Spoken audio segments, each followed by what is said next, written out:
आइए। नमस्ते सर। नमस्ते नमस्ते नमस्ते, बैठिए बैठिए बैठिए। सुमन, जी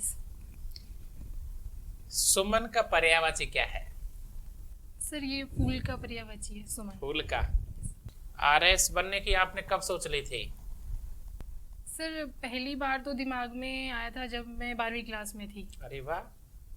सर, फिर कॉलेज में आके फिर वही कॉलेज वाली पढ़ाई फिर इतना नहीं था। फिर जब कॉलेज कंप्लीट हो गया था तो उसके बाद जब डिसीजन लेना था कि किस फील्ड में जाना और क्या करना है, तब फाइनली डिसीजन लिया था कि आरएस में जाना है। सोच तो आपने 12वीं में लिया था, बीए में आपने पक्का कर लिया था, और पक्का करने के बाद में आज आप इंटरव्यू दे रही है। जी सर। बिल्कुल आप खुश हैं आपके पिछले कैरियर से? सर बिल्कुल।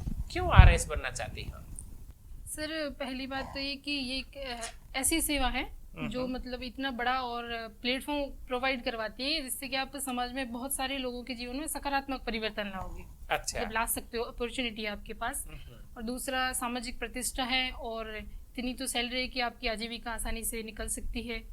और जो आप मतलब आप एक आदर्श भी यहाँ पे प्रस्तुत कर सकते हो। अगर मैं यहाँ पे सेलेक्ट हो जाती हूँ तो क्या है कि मेरे आसपास में मतलब महिलाओं की एजुकेशन इतनी नहीं पढ़ाते हैं, तो अगर मैं पढ़ के यहाँ पे सेलेक्ट हो जाती हूँ तो उन लोगों के लिए भी एक मतलब एक महिलाओं की आप आदर्श बनना चाहती हो? सर, मेरे आसपास आपकी आदर्श महिलाओं में कौन कौन है?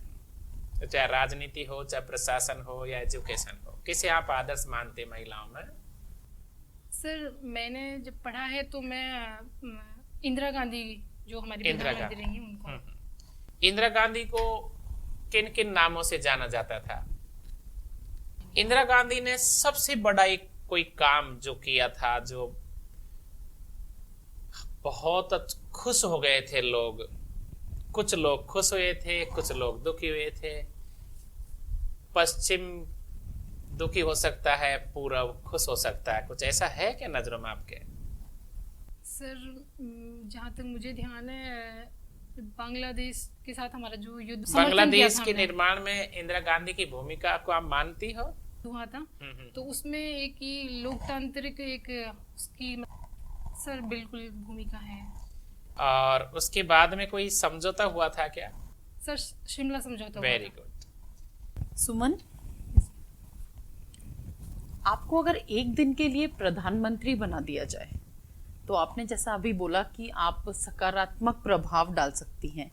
आप ऐसे क्या 4 सकारात्मक प्रभाव डालना चाहेंगी या क्या चेंजेस लाना चाहेंगी प्रशासन में प्रधानमंत्री बनके? सबसे पहला ये कि जो लोकतांत्रिक जो प्रक्रिया है हमारी, जो भी निर्णय लेने की या फिर कोई भी कानून बनाने की, तो उसको प्रॉपर तरीके से फॉलो होनी चाहिए। जैसे कि अभी कोई अगर कानून बन रहा है तो जो जो उससे प्रभावित हैं उनसे बात होनी चाहिए, मतलब वो तो, ताकि वो असंवाद की जो स्थिति है जनता और शासन के बीच में वो पैदा ना हो, ताकि विद्रोह की या फिर विरोध की, प्रोटेस्ट की वो नौबत ना आए। सबसे पहला तो ये। और दूसरा ये कि वुमेन एजुकेशन को कैसे कैसे बढ़ाया जाए, उन चीज़ों पे मैं काम करना चाहूँगी। आपको ऐसा नहीं लगता आजकल की वुमेन एजुकेशन तो ग्रो कर रही है, लेकिन जो मेल्स की एजुकेशन है उसमें गिरावट आ रही है? नहीं मैम, ऐसा नहीं है, रुचि कम नहीं हो रही, एजुकेशन लगातार बढ़ रही है और फिर लोगों की रुचि बढ़ी रही है एजुकेशन में। तो कहीं ये जेंडर डाइवर्सिटी की वजह से नहीं हो रहा कि पहले हर रोजगार क्षेत्र में पुरुषों को तो नौकरियां मिलती थी, औरतों को इतना दर्जा नहीं दिया जाता था, लेकिन अब हर जगह बराबरी देने के चक्कर में सीट्स को, मेल्स की जो सीट्स हैं उन्हें भी फीमेल्स कवर अप कर रही हैं। तो इस वजह से ऐसा तो नहीं हो रहा कि जो मेल्स हैं उनकी रुचि कम हो रही है पढ़ाई की तरफ, कि अरे पढ़ाई करके क्या करेंगे, आधी सीट्स तो रिजर्व है वुमेन के लिए?